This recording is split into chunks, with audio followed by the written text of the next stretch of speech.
ദൈവത്തിന്റെ വലിയ തിരുനാമത്തിന് മഹത്വം ഉണ്ടാകട്ടെ. പിതാക്കന്മാരെ, ഞാറമ്പാശന്മാരെ, കോർബിസ്കോപ്പന്മാരെ, വലിയ വൈദിക ശ്രേഷ്ഠരെ, കന്യാസ്ത്രീകളെ, കർത്താവിന്റെ വിശ്വാസങ്ങളെ, വിദ്യാർത്ഥികളെ,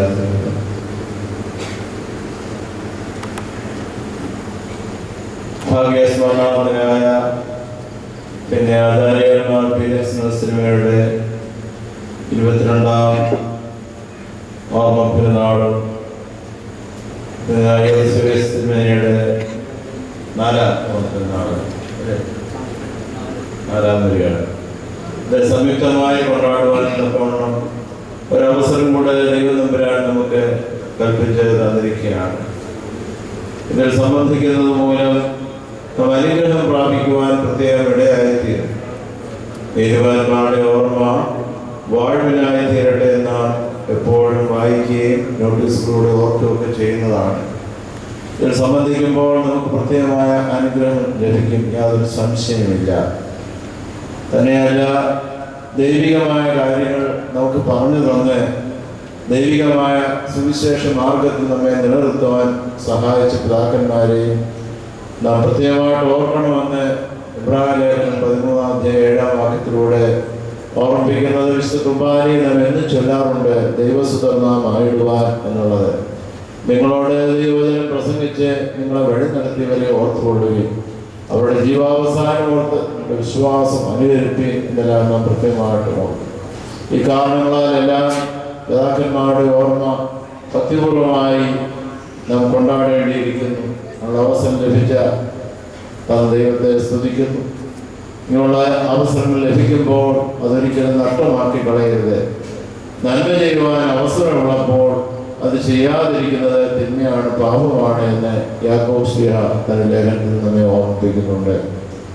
ഇതുപോലുള്ള അവസരങ്ങളിൽ ഇത് സംബന്ധിക്കുന്നത് നമുക്ക് നന്മയാണ് എന്നുള്ള കാര്യം പ്രത്യേകം നാം ഓർക്കണം.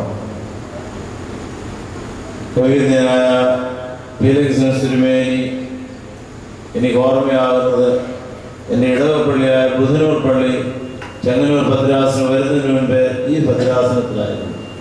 അങ്ങനെ ഒരു തിരുമേനിയെ ഞാൻ ആദ്യമായിട്ട് കാണുന്നത് ഓർമ്മയുള്ളത് ഈ ഫെലിക്സ് തിരുമേനിയാണ്. യോസേഫ് തിരുമേനി എൻ്റെ ഗുരുനാഥൻ കൂടെയാണ് സെമിനാരിൽ. ആ വിധത്തിൽ ഒരു ബന്ധം രണ്ടുപേരോടുമുണ്ട് എന്നുള്ള കാര്യം പ്രത്യേകമായിട്ട് ഓർക്കുന്നു. എല്ലാ കുർബാനയിലും പിതാക്കന്മാരെ ഓർക്കുകയും അവരുടെ മധ്യസ്ഥ അണയ്ക്കുകയും ചെയ്യുന്നുണ്ട്. ഫെലിക്സിനെ സംബന്ധിച്ച് ഓർക്കുമ്പോൾ എപ്പോഴും ഓർമ്മിപ്പിക്കാറുള്ള ഒരു കാര്യം, വിശ്വാസത്തിന്റെ കാര്യങ്ങളിൽ ഒരു വിട്ടുവീഴ്ചയും ഇല്ലാത്ത ഒരു പിതാവായിരുന്നു. യോസേഫ് തിരുമേനി വിശ്വാസത്തിന് വളരെ ഊന്നൽ കൊടുത്ത് അതനുസരിച്ച് ജീവിക്കുവാൻ പ്രേരിപ്പിച്ചതുമാണ്. വിശ്വാസികളെ സംബന്ധിച്ചിടത്തോളം 2 പ്രധാന ലക്ഷണങ്ങളായി, ഒരുപാട് ലക്ഷണങ്ങളുണ്ട്, അതിൽ 2 പ്രധാന ലക്ഷണങ്ങളായി ഇബ്രാഹിം ലേഖനം 14-22 നമ്മെ ഓർമ്മിപ്പിക്കുന്നത്. ഒന്ന് വിശ്വാസ സ്ഥിരത, 2 കഷ്ടങ്ങളിൽ ധീരത. പരിശുദ്ധനായ പൗലോസ് ശ്ലീഹ തൻ്റെ മിഷണറി യാത്രയിൽ താൻ സ്ഥാപിച്ച സഭകൾ അവരെ വീണ്ടും സന്ദർശിച്ച് ഓർമ്മപ്പെടുന്ന ഒരു ഭാഗമാണ്. വിശ്വാസത്തിൽ നിലനിൽക്കണമെന്നും അനേക കഷ്ടങ്ങളിലൂടെ ദൈവരാജ്യത്തിൽ കടക്കേണ്ടതാണെന്നും പ്രബോധിപ്പിച്ച് ശിഷ്യന്മാരുടെ മനസ്സുറപ്പിച്ചു. വിശ്വാസത്തിൽ നിലനിൽക്കണം എന്നും അനേക ഘട്ടങ്ങളിലൂടെ ദൈവരാജ്യത്തിൽ കടക്കേണ്ടതാണെന്നും പ്രബോധിപ്പിച്ച് ശിഷ്യന്മാരുടെ മനസ്സുറപ്പിച്ചു. ഇന്നത്തെ ആധുനിക കാലത്തിൽ ഈ 2 കാര്യങ്ങളും വികലമായിക്കൊണ്ടിരിക്കുകയാണ്. വിശ്വാസ സ്ഥിരതയും കഷ്ടങ്ങളിൽ ധീരതയും. ഇങ്ങനെയുള്ള സന്ദർഭങ്ങളിൽ നമ്മുടെ വിശ്വാസം ഉലയുകയും ആടുകയും ചെയ്യുമ്പോഴും കഷ്ടങ്ങളിൽ ധീരത കാണാതിരിക്കുകയും ചെയ്യുന്ന സമയങ്ങളിൽ ഈ പിതാക്കന്മാരെ ഓർക്കുകയും അവരുടെ ജീവിതത്തിന് പ്രചോദനം ഉൾക്കൊള്ളുകയും ചെയ്യേണ്ടത് അത്യാവശ്യമാണ്. വിശ്വാസം, steadfastness in faith and courage in suffering. വിശ്വാസം എവിടെയുണ്ടോ അവിടെ കഷ്ടതകൾ ഉണ്ടാകും. ആ കഷ്ടതകളിൽ ധീരതയോടുകൂടി പോകണമെങ്കിൽ ദൈവത്തിൻ്റെ കൃപയും വിശ്വാസ സ്ഥിരതയും വേണം. ഈ വിശ്വാസവും അതിൽ നിന്ന് ലഭിക്കുന്ന ജീവിതത്തിലുണ്ടാകുന്ന കഷ്ടാനുഭവവും രണ്ടും ദൈവത്തിൻ്റെ വരദാനങ്ങളാണ്. ഇത് രണ്ടും ദൈവം തരുന്ന വരങ്ങളാണെന്ന് ചിന്തിക്കുന്ന ആളുകളുടെ എണ്ണവും ഇന്ന് കുറഞ്ഞുകൊണ്ടിരിക്കുകയാണ്. ഫിലിപ്പിയർക്ക് ലേഖനം എഴുതുമ്പോൾ 1-ാം അധ്യായം 29-ാം വാക്യം വായിക്കുമ്പോൾ, ഫിലിപ്പിയർ 1:29, ഈ വിശ്വാസവും അതോട് ചേർന്നുള്ള കഷ്ടാനുഭവവും രണ്ടും ദൈവത്തിൻ്റെ വരദാനങ്ങളായി അവിടെ രേഖപ്പെടുത്തിയിരിക്കുന്നു. ക്രിസ്തുവിൽ വിശ്വസിപ്പാൻ മാത്രമല്ല, അവന് വേണ്ടി കഷ്ടം അനുഭവിക്കുവാനും നിങ്ങൾക്ക് വരം ലഭിച്ചിരിക്കുന്നു. ക്രിസ്തുവിൽ വിശ്വസിപ്പാൻ മാത്രമല്ല, അവന് വേണ്ടി കഷ്ടം അനുഭവിപ്പാനും നിങ്ങൾക്ക് വരം ലഭിച്ചിരിക്കുന്നു. ദൈവം നമുക്ക് തരുന്ന രണ്ട് വരങ്ങളാണ് സത്യവിശ്വാസത്തിൽ നിലനിൽക്കുക എന്നുള്ളതും, ആ സത്യവിശ്വാസം നിലനിൽക്കുമ്പോൾ നേരിടേണ്ടി വരുന്ന ഘട്ടങ്ങൾ ധീരതയോടെ സഹിക്കുകയും ചെയ്യുക എന്നുള്ളത്. അതുകൊണ്ട് ഞാനും നിങ്ങളും സത്യക്രിസ്ത്യാനികളായി ജീവിക്കുവാൻ ആഗ്രഹിക്കുന്നുവെങ്കിൽ നാം ജീവിക്കുന്നത് സത്യക്രിസ്ത്യാനിയുടെ പാതയിലാണെന്ന് പരിശോധിക്കണമെങ്കിൽ ഈ രണ്ട് കാര്യങ്ങൾ കൂടെ നാം നമ്മുടെ മനസ്സിൽ കരുതിക്കൊള്ളണം. വിശ്വാസത്തിൽ നിലനിൽക്കുക, ഘട്ടങ്ങളിൽ ധീരത കാണിക്കുക. വിശ്വാസത്തെ സംബന്ധിച്ച് പലപ്പോഴും പറയുമ്പോൾ സഭകളൊന്നും എടുത്തിപ്പോൾ പറയുന്നില്ല. ഇവിടെ സാധാരണ പഠിപ്പിക്കുമ്പോൾ പറയും. നമ്മുടെ വിശ്വാസത്തെ കുറിച്ച് പറയുമ്പോൾ സ്തുതി ചൊവ്വാകപ്പെട്ട വിശ്വാസം എന്നാണ്. ഓർത്തോഡോക്സോ, ഓർത്തഡോക്സ് റൈറ്റ്. ഓർത്തോ എന്ന് വെച്ചാൽ റൈറ്റ്, അത് ഒരു പ്രിഫിക്സ് ആണ്. ഓർത്തോ ഗ്രീക്ക് വാക്കിൽ അത് ചേർത്ത് പല വാക്കുണ്ട്, പ്രത്യേകിച്ച് മെഡിക്കൽ. ഓർത്തോ പീഡിക്, വളഞ്ഞെല്ലുകളൊക്കെ നേരെയാക്കുന്ന, ഒടിഞ്ഞ് നേരെയാക്കുന്ന ഓർത്തോപീഡിക്. ഓർത്തോഡോണ്ടിക്, പൊങ്ങിയ പല്ലൊക്കെ കമ്പിയിട്ട് കെട്ടി ശരിയാക്കുന്നവരാണ്. ഓർത്തോഫോറിയ എന്ന് വെച്ചാൽ റൈറ്റ് വിഷൻ എന്നാണ്, ഓഫ്തൽമോളജിയിലാണ് റൈറ്റ് വിഷൻ. ഓർത്തോസ്റ്റാറ്റിക് എന്ന് വെച്ചാൽ റൈറ്റ് പൊസിഷൻ എന്നാണ് നിൽക്കുക. Ortho is right, correct, straight, upright. Right, correct, straight, upright. സ്തുതി ചൊവ്വാകപ്പെട്ട, നേരെ ചൊവ്വേ ദൈവത്തെ സ്തുതിക്കുന്ന ഒരനുഭവമാണ്. എന്നാൽ ഇതിൽ നിന്ന് കാലപ്പഴക്കത്തിൽ മാറ്റങ്ങൾ സംബന്ധിച്ചു. ഈ ഓർത്തഡോക്സ് പറയുന്ന റൈറ്റ് വേർഷൻ. വേർഷൻ എന്ന് പറയുമ്പോൾ വെർട്ടിക്കലായിട്ട് ബന്ധമുണ്ട്, നേരെ നിൽക്കുന്നതാണ് vertical. Orthodox faith is the version of faith എന്ന് പറയും. ആ വിശ്വാസം സ്ഥിരമായി കാത്തു സൂക്ഷിക്കുവാൻ പ്രേരിപ്പിച്ച ഒരു പരിശുദ്ധ പിതാവാണ് ഫീലിക്സിനോസ് തിരുമേനി. അതേ മാർഗം തന്നെ ആവർത്തിച്ച് പിന്തുടർന്ന ആളാണ് യോസേഫ് തിരുമേനി. ആകയാൽ നമ്മുടെ വിശ്വാസം നേരെ ചൊവ്വയുള്ളതാണ്. ആ പിതാക്കന്മാർ അങ്ങനെ ജീവിച്ചവരാണ്. ആ വിശ്വാസം കാലപ്പഴക്കത്തിൽ, ചരിത്രത്തിൽ വിശ്വാസത്തിൽ മാറിപ്പോയ ആളുകളുണ്ടത്. എടുത്ത് ഇപ്പോഴേ ഒരു പൊതുവേദി ആയതുകൊണ്ട് അത് പറയുന്നില്ല, എൻ്റെ അർത്ഥം മാത്രം പറയാം. നമ്മുടെ വിശ്വാസം മാറിപ്പോകുമ്പോൾ അതിനെ ഡീവിയേഷൻ ഓഫ് ഫെയ്ത്ത് എന്ന് പറയും. ബുദ്ധിപരമായ കാര്യങ്ങൾ മനസ്സിൽ കൊണ്ടുവന്ന് ഇതിനെ മനസ്സിലാക്കാൻ നോക്കുമ്പോഴാണ് വിശ്വാസം വ്യതിചലിച്ചു പോകുന്നത്. ബുദ്ധിക്ക് മനസ്സിലാകാത്ത പല കാര്യങ്ങൾ വരും.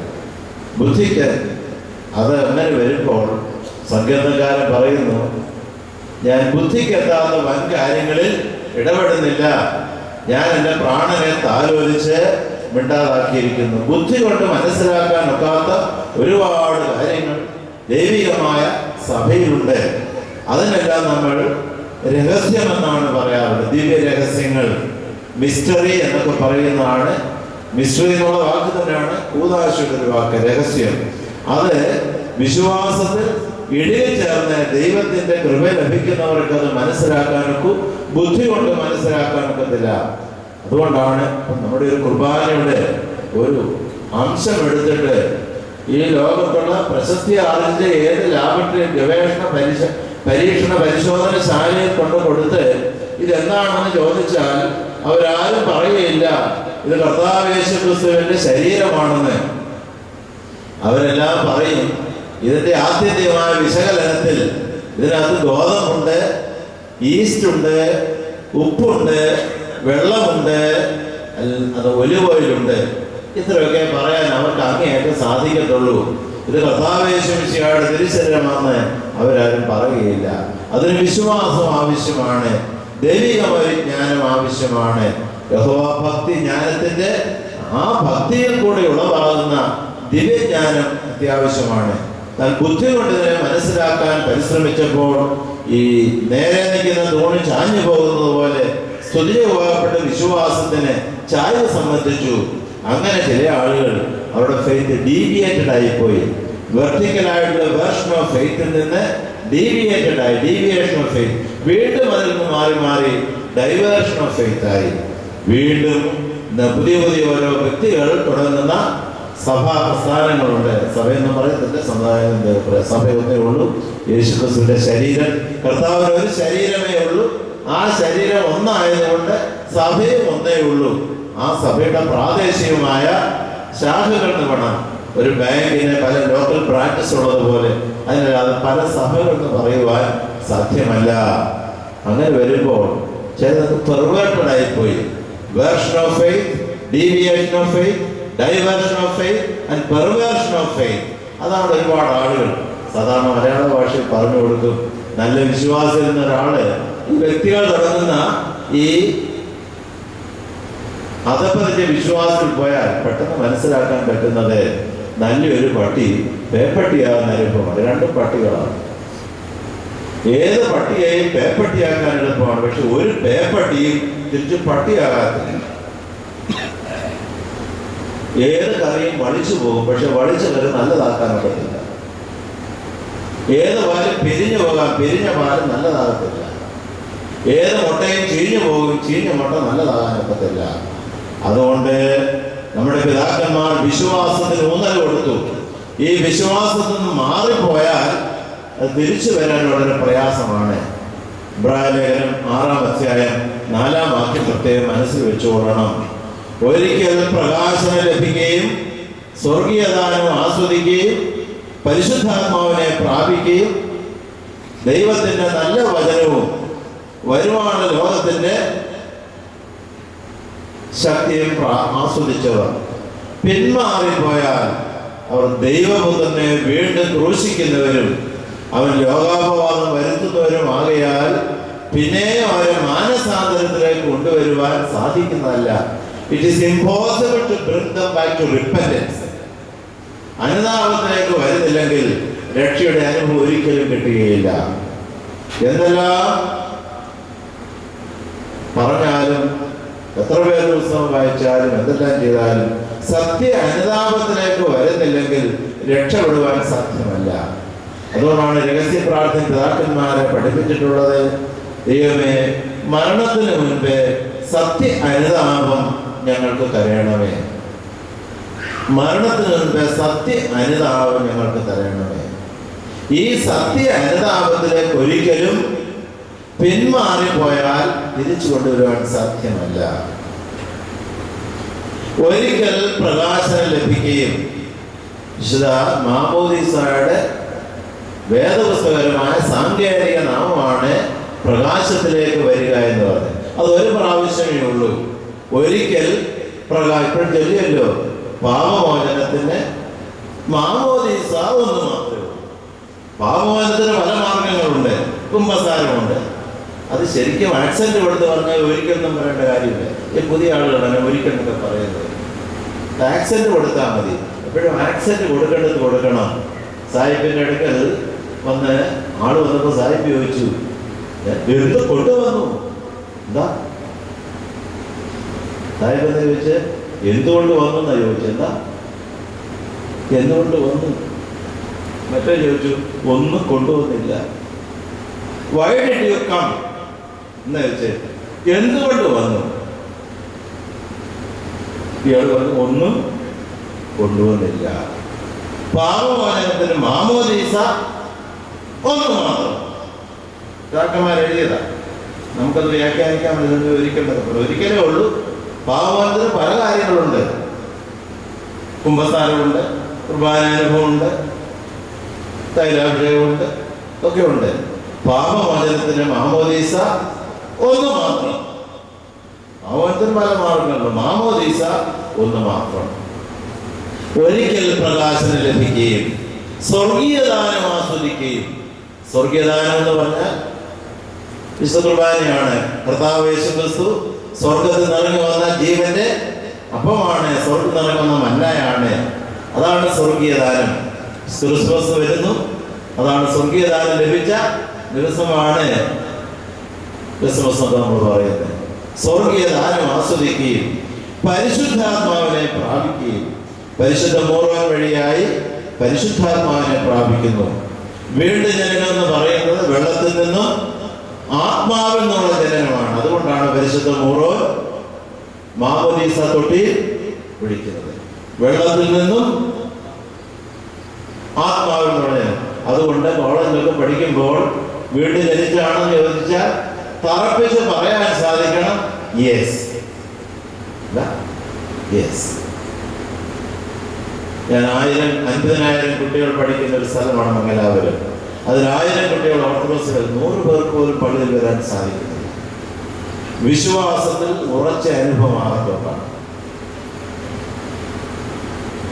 അതുകൊണ്ട് രക്ഷിക്കപ്പെട്ടതാണോ എന്ന് പറഞ്ഞാൽ ചോദിക്കാനാണെന്ന്. സ്ലീവായാൽ രക്ഷിക്കപ്പെട്ടവരും വിശുദ്ധ മാമോദീസ ഊഷ്മായാൽ മുദ്ര ബന്ധപ്പെട്ടവര് രക്ഷിക്കപ്പെട്ടതാണെന്ന് ചോദിച്ചാൽ പറയണം, എന്താ ഇയാൾക്ക് തൽക്കാലം പോകാം, രക്ഷിക്കാൻ മാതാപിതാക്കളുണ്ട്, ദൈവമുണ്ട്, സംരക്ഷിക്കാൻ അവരുണ്ട്. കല്യാണം കഴിച്ചാൽ പറയണം, രക്ഷിക്കുവാൻ കർത്താവ്, സംരക്ഷിക്കുവാൻ ഭർത്താവുണ്ട്, ഇയാൾക്ക് പോകാം എന്ന് പറയണം. രക്ഷിക്കുന്നത് കർത്താവാണ്. സ്ലീവായാൽ രക്ഷിക്കപ്പെട്ടവരും വിശുദ്ധ മാമോദീസ ഊഷ്മായാൽ മുദ്ര ബന്ധപ്പെട്ടവരുമേ. ഒരിക്കൽ പ്രകാശം ലഭിച്ചു, സ്വർഗീയദാനം ആസ്വദിച്ചു, പരിശുദ്ധാത്മാവിനെ പ്രാപിച്ചു. ദൈവത്തിന്റെ നല്ല വചനവും, ദൈവത്തിന്റെ നല്ല വചനവും ദൈവത്തിന് മോശമായ വചനവും ഉണ്ടോ? ഉണ്ടോ? ഉണ്ടോ? ഉണ്ട്. ദൈവത്തിന്റെ നല്ല വചനം സൂക്ഷിച്ചില്ലെങ്കിൽ മോശമാകും. പാല് സൂക്ഷിച്ചില്ലെങ്കിൽ പിരിഞ്ഞു പോകും, കറി സൂക്ഷിച്ചില്ലെങ്കിൽ വളിച്ചു പോകും.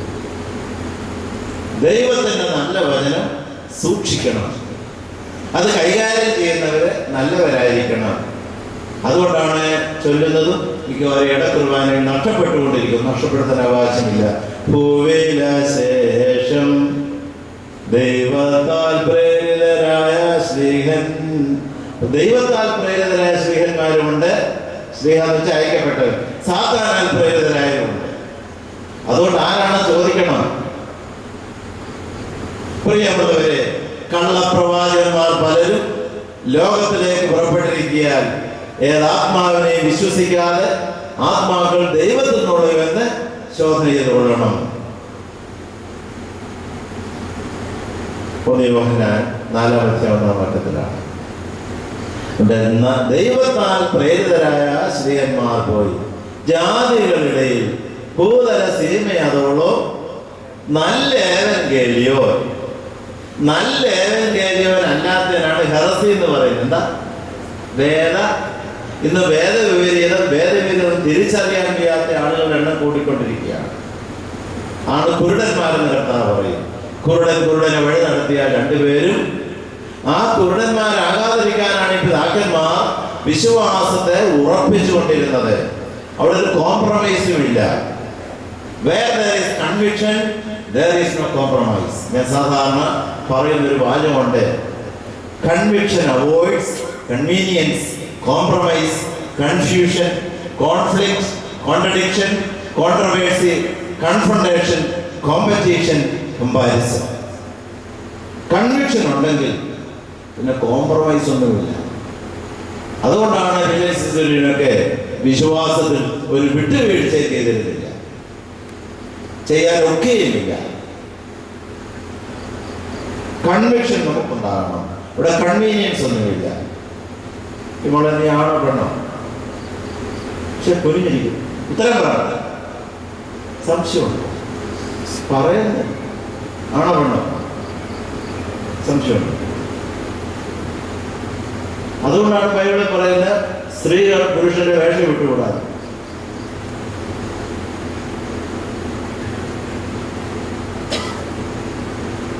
ആവർത്തനം 22:5 പറയുന്നുണ്ട്, പുരുഷന്റെ വസ്ത്രം സ്ത്രീയോ സ്ത്രീയുടെ വസ്ത്രം പുരുഷർ ധരിക്കരുത്, അങ്ങനെ ധരിക്കുന്നവരൊക്കെയും നിന്റെ ദൈവമായ യഹോവയ്ക്ക് വെറുപ്പാകുന്നു. അതുകൊണ്ടാണ് സ്ത്രീ ധരിക്കേണ്ട മൂടുപടം പുരുഷൻ ധരിക്കരുതല്ല, തല തൊപ്പി കയറുന്നല്ല. മൂടുപടം എന്ന് പറഞ്ഞാൽ തല മൂടിയിരിക്കുന്നില്ല, സ്ത്രീയുടെ വേഷം. അതുകൊണ്ട് ദൈവം സൃഷ്ടിച്ചത് മെയിൽ ആൻഡ് ഫീമെയിൽ അങ്ങനെയാണ്, അല്ല യൂണിസെക്സ് ആയിട്ടല്ല.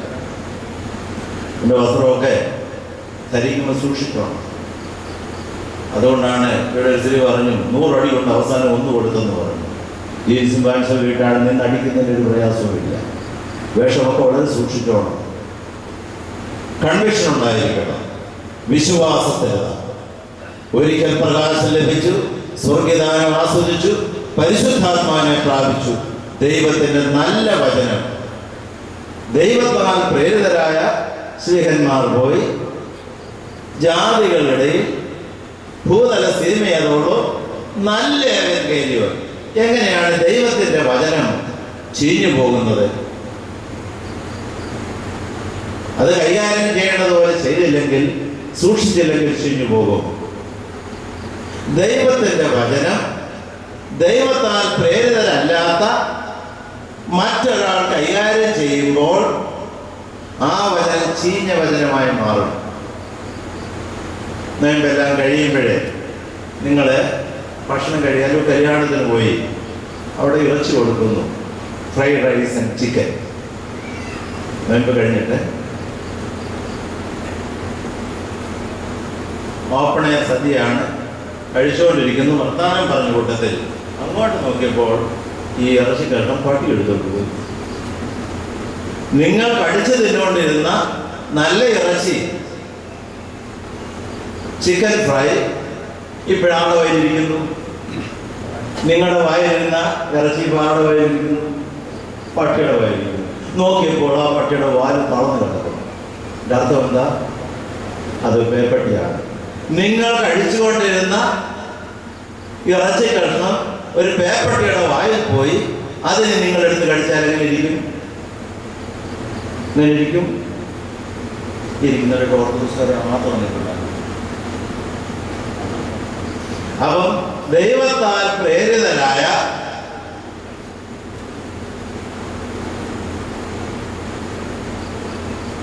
ആചാര്യന്മാരുടെയും സുവിശേഷന്മാരുടെയും വായിൽ നിന്ന വചനം ദൈവത്താൽ പ്രേരിതമല്ലാത്ത ഒരാളെടുത്ത് കൈകാര്യം ചെയ്താൽ ആ ഏവങ്കേലിയോൻ ഏതാകും? നല്ല ഏവങ്കേലിയോനാകത്തില്ല, ചീഞ്ഞ. ഏതെന്തോടത്തിൽ പറഞ്ഞു ഈ പഴം തിന്നരുതെന്ന് പറഞ്ഞു.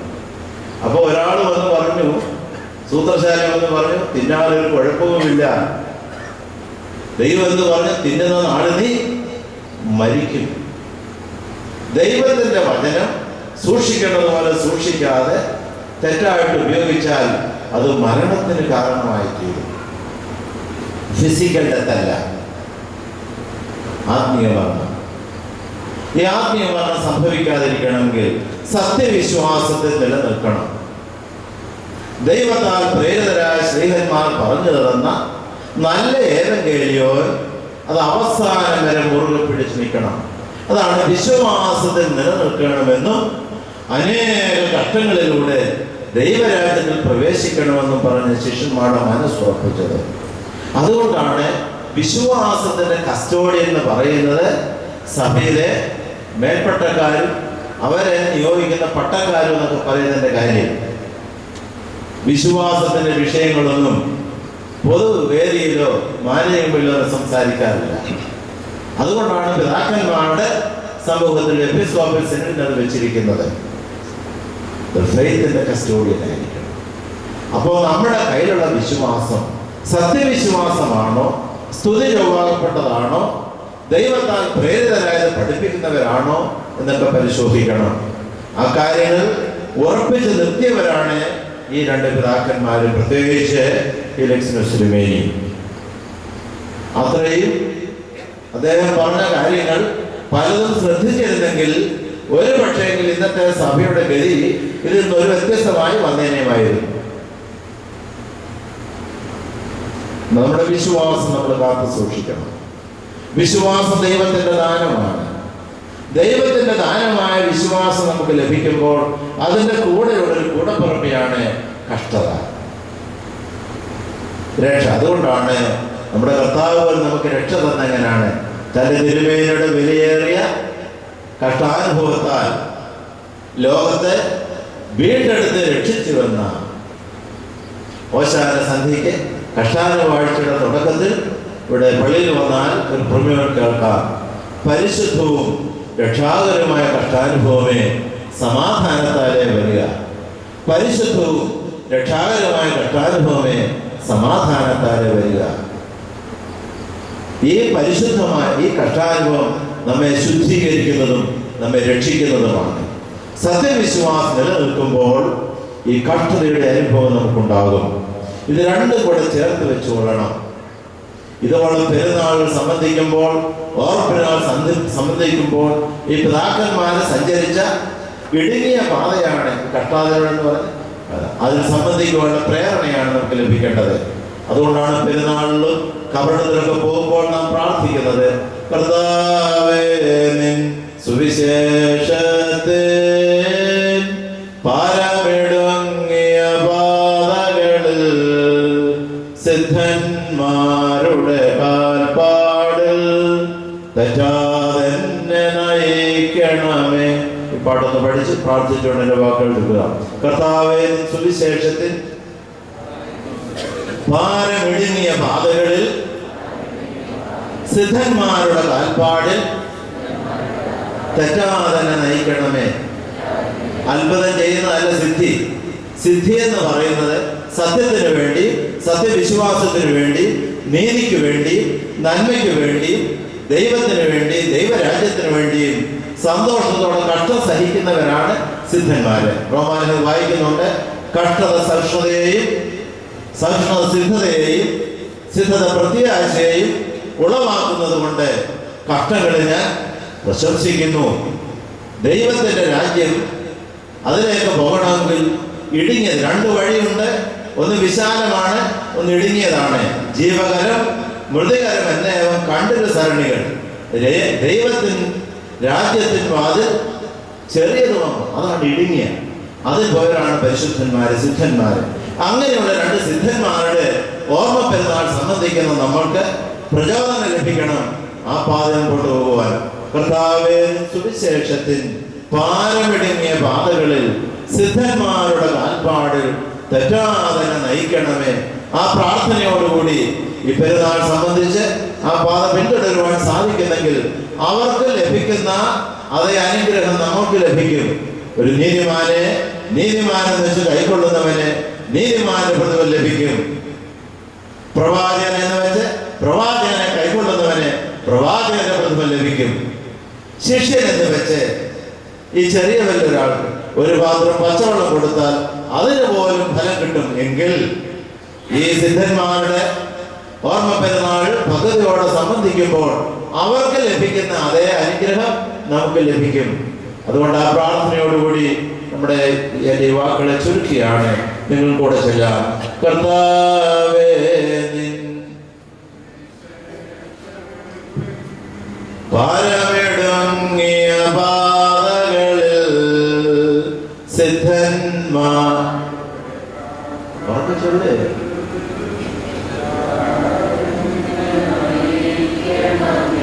ഒന്നോട് ചൊല്ലിയിട്ട് കർത്താവേ സുവിശേഷത്തിൽ പറഞ്ഞാണ്. കർത്താവേ സുവിശേഷത്തിൽ പാരമിടുങ്ങിയ പാതകളിൽ സിദ്ധന്മാരുടെ കാൽപ്പാടിൽ തെറ്റാതെ നയിക്കണമേ.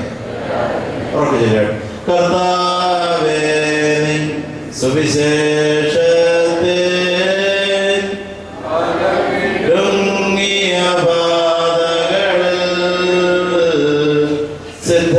സിദ്ധന്മാരുടെ കാൽപ്പാട് തെറ്റാതെ പൂർവ്വപിതാക്കന്മാരുടെ കാൽപ്പാടുകൾ പിൻപറ്റിയ ഈ രണ്ട് സിദ്ധന്മാരായ പിതാക്കന്മാരുടെയും കാൽപ്പാടുകൾ പിൻപറ്റി വരുന്ന തലമുറയ്ക്ക് മാതൃകയായി ജീവിപ്പാൻ ദൈവം എല്ലാവരെയും സഹായിക്കേണ്ടത് പ്രാർത്ഥിച്ചുകൊണ്ട് എൻ്റെ വാക്കുകൾ ചുരുക്കുന്നു.